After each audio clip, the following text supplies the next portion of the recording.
Je m'appelle Gauthier, je suis chef opérateur et je suis venu faire cette formation sur les caméras PTZ car il y a de plus en plus de demandes dans le secteur où je travaille sur ce type de caméra.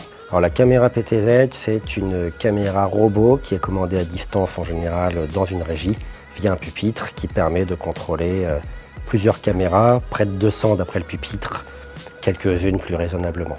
Alors pendant cette journée, on a d'abord vu le matériel, en quoi il consistait, comment il se branchait et comment interagir avec lui en fonction des différentes mises en œuvre qu'on pourrait retrouver sur des missions.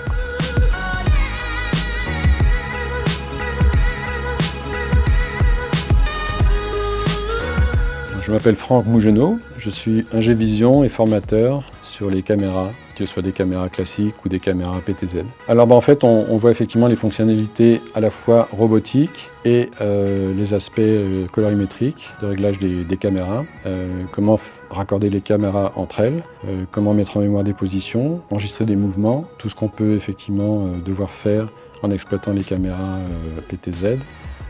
Dans une configuration multicaméra. Alors au niveau des formations, effectivement, on a tout d'abord une introduction sur les produits, ensuite on passe en revue leurs caractéristiques et puis on voit comment les installer, comment les intégrer, comment les faire communiquer les uns avec les autres. Une fois que tout ça est raccordé, on passe au paramétrage de façon à ce que chacun puisse se parler et échanger correctement. Et puis après vient effectivement la phase de réglage des fonctions, d'exploitation, un certain nombre de paramètres qui font que les caméras raccordent entre elles. Alors si je devais faire un petit récap, on a été plutôt bien accueillis, on a un peu dédramatisé la partie matérielle en visionnant les contrôleurs, les caméras, les types de câblage, les avantages et inconvénients de chaque type de câblage et de mise en œuvre.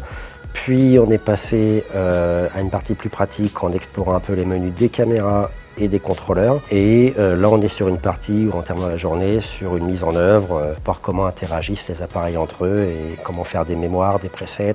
Alors mon ressenti est très positif, même si je dois avouer, c'est pas une surprise, qu'il va falloir pratiquer pour approfondir tout ce qu'on a vu, puisque en une journée, on ne peut pas forcément tout explorer et voir tous les dispositifs imaginables auxquels on sera confronté dans l'avenir.